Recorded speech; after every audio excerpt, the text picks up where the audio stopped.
بسم اللہ الرحمن الرحیم۔ توحید توحید کی رٹ لگانے والوں، بشر کہا کس نے؟ یا تو اللہ نے کہا یا حضور نے فرمایا کہ میں بشر ہوں، اور یا کفار نے کہا میں کہتا ہوں۔ اگر تم بشر کہتے ہو تو یا تو خدائی کا دعویٰ کرو گے، مشرک ہو جاؤ گے، یا کہو گے کہ تم خود حضور ہو، نہ تم خدا بن سکتے ہو نہ مصطفیٰ بن سکتے ہو۔ ہاں، تیسرا دروازہ کھلا ہوا ہے۔ ثاقب شامی صاحب اپنے فارمولے سے بشر کہنے والوں کو کافر بنا رہے تھے، اور کہاں ان کے امام، ان کے مجددین و ملت اعلیٰ حضرت احمد خان بریلوی بشریت کا انکار کرنے والوں کو کافر قرار دے گئے۔ دیکھیے فتاوی رضویہ جلد 14 ہے، صفحہ 358 ہے۔ فرماتے ہیں اور جو مطلقاً حضور سے بشریت کی نفی کرے وہ کافر ہے۔ اب کوئی جا کر مولوی ثاقب شامی کو بتلائے کہ آپ تو کہہ رہے تھے کفار تھے جو انبیاء کو بشر کہتے تھے، اور آپ کے بڑے احمد رضا خان اور نعیم الدین مراد آبادی وہ یہ کہہ گئے کہ کافر ہیں، دائرہ اسلام سے خارج ہیں، جو انبیاء علیہ السلام کو بشر نہ مانے۔ حضرت مولانا محمد یار رحمت اللہ علیہ نے فرمایا بجاتے تھے جو انی عبدہ کی بنسری ہر دم، وہ خدا کے عرش پہ انی اللہ بن کے نکلیں گے۔ نعوذ باللہ ثم نعوذ باللہ، کتنے واضح الفاظ میں کہا کہ پیارے رسول صلی اللہ علیہ وسلم جو رب کے حکم کے مطابق رب کی بندگی کا اظہار فرماتے تھے، یہ اعلان فرماتے تھے انا عبدہ، میں اس اللہ کا بندہ ہوں، وہ اللہ کے عرش پہ انی اللہ بن کے نکلیں گے۔ قیامت کے دن ان کا اعلان ہوگا، جو دنیا میں اعلان کر گئے مت اللہ کا بندہ، وہ عرش پہ کہیں گے انی اللہ، میں ہی اللہ۔ کیا یہ بالکل واضح اور کھلا کفر نہیں؟ السلام علیکم ورحمۃ اللہ وبرکاتہ۔ ان الحمد للہ نحمده ونستعینه ونستغفره ونعوذ باللہ من شرور انفسنا ومن سیئات اعمالنا، من يهده الله فلا مضل له ومن يضلل فلا هادي له، اشهد ان لا اله الا الله وحده لا شريك له واشهد ان محمدا عبده ورسوله، اما بعد۔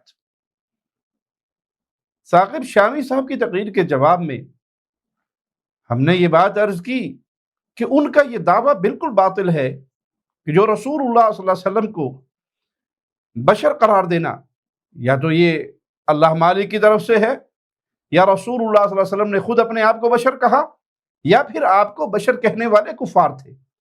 اس بات کے باطل ہونے میں کوئی شک نہیں، اور دلیل کے طور پہ اتنی بات ہی کافی ہے کہ خود شامی صاحب کے فرقے کے جو بزرگ ہیں، جن کو یہ 10 القابات سے نوازتے ہیں، انہوں نے بھی صاف اور بالکل واضح الفاظ میں تمام انبیاء علیہ السلام کو بشر تسلیم کیا اپنی کتابوں میں، بلکہ ان کی جو کتابیں عقائد پر لکھی گئی ان میں بھی لکھا کہ انبیاء علیہ السلام انسان اور بشر تھے۔ اس سے بڑھ کر یہ بات کہ بشریت انبیاء کا انکار کرنے والے کو کفر کا فتویٰ ان پر لگایا، انہیں کافر قرار دیا، جیسے کہ ان کے اعلیٰ حضرت اور امام، ان کے ہاں حق اور باطل کا معیار اور کسوٹی احمد رضا خان بریلوی، ان کا بھی یہی فتویٰ ہے۔ دیکھیے فتاوی رضویہ جلد 14 ہے، صفحہ 358 ہے۔ فرماتے ہیں اور جو مطلقاً حضور سے بشریت کی نفی کرے وہ کافر ہے۔ قل سبحان ربی هل كنت الا بشر الرسول، تم فرماؤ پاکی ہے میرے رب کو، میں کون ہوں مگر آدمی اللہ کا بھیجا ہوا، واللہ تعالی اعلم۔ کہاں تو ثاقب شامی صاحب اپنے فارمولے سے بشر کہنے والوں کو کافر بنا رہے تھے، اور کہاں ان کے امام، ان کے مجددین و ملت اعلیٰ حضرت احمد خان بریلوی بشریت کا انکار کرنے والوں کو کافر قرار دے گئے۔ جادو وہ جو سر چڑھ کر بولے۔ ایک احمد رضا ہی نہیں بلکہ بریلوی فرقے کے دوسرے بڑے بڑے علماء وہ بھی ایسے ہی فتوے صادر فرما چکے ہیں، جیسے ان کے علامہ اور مفتی محمد صدیق ہزاروی سعیدی الازہری کی کتاب عقائد و عبادات، جس کے ٹائٹل پر لکھا ہے اسلام کی بنیادی معلومات کا بہترین مجموعہ۔ اس کا صفحہ نمبر 12 دیکھیے، وہاں ان سے سوال ہوتا ہے کیا انبیاء کرام بشر نہیں تھے؟ جواب میں فرماتے ہیں انبیاء کرام بشر تھے، اور ان کے بشر ہونے کا انکار کفر ہے، البتہ وہ ہمارے جیسے بشر نہ تھے، بلکہ نہایت اعلیٰ درجے کے خاص انسان تھے۔ سعودیہ میں ان کے امام احمد رضا خان کے ترجمہ اور اس پر ان کے صدر الافاضل کی تفسیری حواشی والے نسخوں پر پابندی لگی تو ان کے آستانہ عالیہ سیال شریف کے سجادہ نشین ان کے امیر شریعت خواجہ حمید الدین سیالوی صاحب نے حکام کے نام عربی میں ایک مکتوب لکھا، انوار رضا کا صفحہ 147 دیکھ لیجئے۔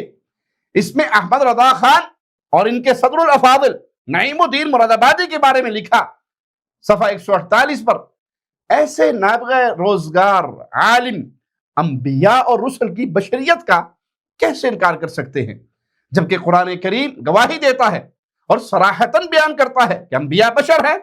در حقیقت یہ دونوں عالم انبیاء کی بشریت پر پختہ عقیدہ رکھتے ہیں، اور جو شخص انبیاء اور رسل کی بشریت کا انکار کرتا ہے وہ ان کے نزدیک دائرہ اسلام سے خارج ہے۔ جس طرح احمد رضا خان نے اپنے فتاوی رضویہ کے جز ششم میں بڑی صراحت سے بیان فرمایا، اب کوئی جا کر مولوی ثاقب شامی کو بتلائے کہ آپ تو کہہ رہے تھے کفار تھے جو انبیاء کو بشر کہتے تھے، اور آپ کے بڑے احمد رضا خان اور نعیم الدین مراد آبادی وہ یہ کہہ گئے کہ کافر ہیں، دائرہ اسلام سے خارج ہیں، جو انبیاء علیہ السلام کو بشر نہ مانے۔ اور کچھ اسی طرح کی بات ان کے کنز العلماء، ان کے مفتی محمد اشرف آصف جلالی نے بھی کہی۔ یہ دیکھیں ان کا کتابچہ نورانیت مصطفیٰ کا انکار کیوں، اس کا صفحہ نمبر 9 دیکھیں۔ بشریت ہمارے نزدیک ایک قطعی عقیدہ ہے اور اس کا انکار کفر ہے۔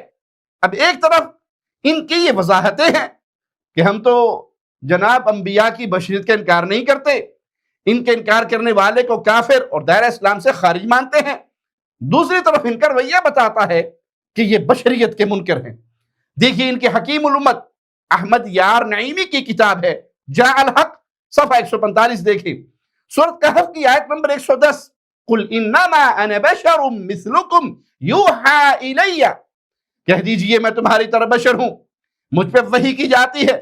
اس آیت پر بحث کرتے ہوئے لکھتے ہیں اس آیت میں کفار سے خطاب ہے، چونکہ ہر چیز اپنی غیر جنس سے نفرت کرتی ہے، لہذا فرمایا گیا اے کفار تو مجھ سے گھبراؤ نہیں، میں تمہاری جنس ہوں، یعنی بشر ہوں۔ شکاری جانوروں کی سی آواز نکال کر شکار کرتا ہے، اس سے کفار کو اپنی طرف مائل کرنا مقصود ہے۔ اگر دیوبندی بھی کفار میں ہی ہیں تو ان سے بھی یہ خطاب ہو سکتا ہے، اور ہم مسلمانوں سے فرمایا گیا ایوکم مثلی، دیکھ لیجئے وہی بات جو ثاقب شامی نے اپنے الفاظ میں کہی کہ کفار بشر کہتے تھے، ان کے امت کے حکیم نعیمی صاحب بھی کہہ گئے کہ اس آیت میں کفار سے خطاب ہے، مسلمانوں سے نہیں۔ اب بریلوی امت کے حکیم نعیمی کو ماننے والے وہ یہ گتھی سلجھائے کہ کفار تو پہلے سے ہی بشر کہتے تھے اور اسی لیے رسول ماننے سے انکار کرتے تھے، رسول ماننے پر آمادہ نہیں ہوتے تھے، تو انہیں یہ خطاب کر کے یہ بات سمجھانے کی ضرورت کہاں رہ گئی کہ میں تمہاری جنس سے ہوں، مجھ سے گھبراؤ نہیں، میں بشر ہوں۔ اور آخر کیا دلیل ہے کہ اس آیت میں خطاب اہل ایمان سے نہیں، حالانکہ صحیح بخاری حدیث نمبر 3445 عبداللہ بن عباس رضی اللہ عنہما نے فرمایا کہ میں نے منبر پر امیر المؤمنین امیر عمر سے سنا رضی اللہ عنہ وارضا، وہ فرما رہے تھے کہ میں نے رسول اللہ صلی اللہ علیہ وسلم کو فرماتے ہوئے سنا لا تطرونی کما اطرت النصارى ابن مریم فانما انا عبده فقولوا عبد اللہ ورسولہ، مجھے میرے مرتبے سے نہ بڑھاؤ جیسے عیسیٰ ابن مریم کو نصارہ نے ان کے مرتبے سے بڑھا دیا، میں تو بس اللہ کا بندہ ہوں، مجھے اللہ کا بندہ اور اس کا رسول کہو۔ اب یہ حکم تو کفار کو نہیں مسلمانوں کو ہے، لیکن بریلوی امت کے حکیم نعیمی صاحب کہتے ہیں کہ خطاب کفار سے ہے۔ پھر بشر کے لیے شکاری کی مثال دی کہ وہ شکار کے لیے جانوروں کی سی آوازیں نکالتا ہے، نعوذ باللہ۔ ان کے کہنے کا مطلب یہ ہے کہ نبی کریم صلی اللہ علیہ وسلم نے کفار کو مائل کرنے کے لیے بشر کہا، اگر بشریت کا انکار نہیں تو پھر یہ مثال کیوں؟ مزید سنیے، لکھتے ہیں طوطے کے سامنے آئینہ رکھ کر اور خود آئینے کے پیچھے کھڑے ہو کر بولتے ہیں تاکہ طوطا اپنا عکس آئینے میں دیکھ کر سمجھے کہ یہ میری جنس کی آواز ہے۔ انبیاء کرام رب کا آئینہ ہے اور آواز و زبان ان کی ہوتی ہے اور کلام رب کا. اس بات میں تو کوئی شک نہیں کہ انبیاء پر نازل ہونے والا کلام رب کا ہی ہوتا ہے. انبیاء پر وحی ہوتی ہے اور وہ لوگوں تک رب کا پیغام پہنچاتے ہیں. لیکن اس کے لیے طوطے کی کہانی، یہ گھڑنے کی مثال درست نہیں، یہ کوشش نامراد ہے. رب کو آئینے کی ضرورت نہیں. پھر اگر انبیاء علیہ السلام کی بشریت کا یہ انکار نہیں ہے تو طوطے کی آواز نکالنے کی مثال کیوں دی؟ کہ اس کا واضح مطلب یہ نہیں کہ اس مثال سے پہلے جب وہ کہہ چکے کہ بشر کہنا کفار کے لیے تھا، تو جیسے شکاری طوطے کی آواز نکالتے ہیں، طوطا نہیں ہوتا، بولنے والا انسان ہوتا ہے، ایسے انبیاء نے کفار سے کہا کہ ہم بشر ہیں، لیکن وہ بشر نہیں تھے. عجیب بات ہے، وہ نبی صلی اللہ علیہ وسلم جو دعوی نبوت سے پہلے کفار کے ہاں صادق کے نام سے مشہور تھے، ان کے اوپر یہ الزام کہ انہوں نے کفار کو مائل کرنے کے لیے نعوذ باللہ جھوٹ بولا کہ میں تم جیسا بشر ہوں، حقیقت میں وہ بشر نہیں تھے، مگر نے طوطے کی آواز کی بیکار مثال یہاں فٹ نہیں آتی. اسی طرح مکتبہ اسلامیہ لاہور سے ایک کتاب شائع ہوئی جس کا نام ہے مواعظ نعیمیہ، بطور مصنف نعیمی صاحب کا نام لکھا ہے، اگرچہ یہ ان کی تقریروں کا مجموعہ ہے جو محمد عارف نے جمع کی. اس کے صفحہ 118 پر طوطے کی جگہ مینا کی مثال دی ہے، اور صفحہ 119 پر یہ شعر لکھا ہے: لباس سے آدمی پہنا جہاں نے آدمی جانا، مزمل بن کے آئے تھے تجلی بن کے نکلیں گے. اب یہ قبر پرست ہی بتائیں، بشریت کے موضوع پہ گفتگو کرتے ہوئے لباس آدمی پہننے کی بات آخر کیوں کی؟ یہ بول تو تب صحیح ہوتے جب رسول اللہ صلی اللہ علیہ وسلم بشر نہ ہوتے. جب آپ ہیں ہی بشر تو پھر لباس آدمی پہننے کی بات یہ کیوں؟ کیا یہ واضح بشریت کا انکار نہیں؟ اسی طرح ان کے استاد العلماء شیخ التفسیر والحدیث علامہ محمد فیض احمد اویسی بہاولپوری، اس کی ایک کتاب ہے شہد سے میٹھا نام محمد صلی اللہ علیہ وسلم، اس کے صفحہ 205 پر لکھا ہے: اس مسئلے کو نہ سمجھا تو صوفیاء کے اقوال کو کفر اور شرک کہہ دیا. مثلا حضرت خواجہ غلام فرید نے فرمایا: غیب الغیب دے دیسوں آیا، شہر شہادت ڈیرا لایا، وحدت دا تھیا اظہار، عہدوں ویس وٹا تھی احمد. میرے سرائے کی برات سمجھ گئے ہو سن کہ شیران دا مطلب کیا ہے؟ جنہیں سرائے کی نہیں جان دے انہاں واسطے میں ترجمہ کر گی نا. وحدت کا ہوا اظہار، یعنی احمد صلی اللہ علیہ وسلم آہد کے بھیس میں آئے، بھیس بدلا انہوں نے، نعوذ باللہ ثم نعوذ باللہ، کہ تھا تو احد لیکن بھیس بدل کر احمد کی صورت میں آ گیا.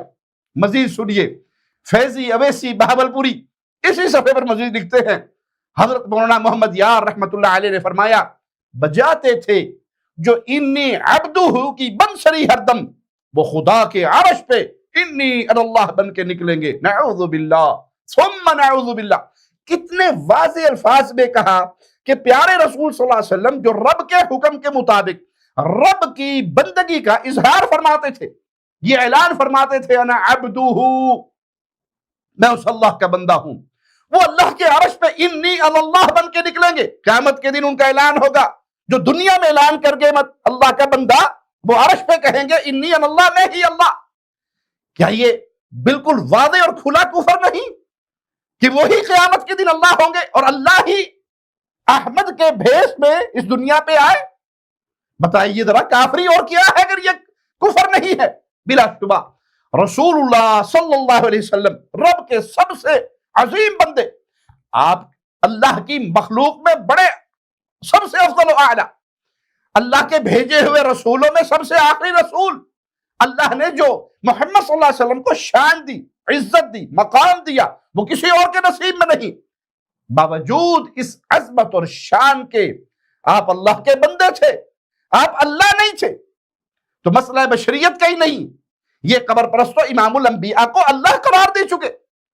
جیسا کہ ہم نے پہلے ان کے آسی غازی پوری کا شعر سنایا کہ اس نے لکھا: وہی جو مستوی عرش ہے خدا ہو کر اتر پڑا ہے مدینے میں مصطفیٰ ہو کر. شامی صاحب اہل حق پر تہمتیں گھڑنے کی بجائے اس واضح کفر اور اس واضح شرک کا رد کرے کہ آپ کے بڑوں نے اعلان کیا، بجاتے تھے جو انی عبدہ کی بنسری ہر دم، خدا کے عرش پہ انی ان اللہ بن کر نکلیں گے، اس کا رد کیجئے کہ آپ محمد صلی اللہ علیہ وسلم کو اللہ جانتے ہیں۔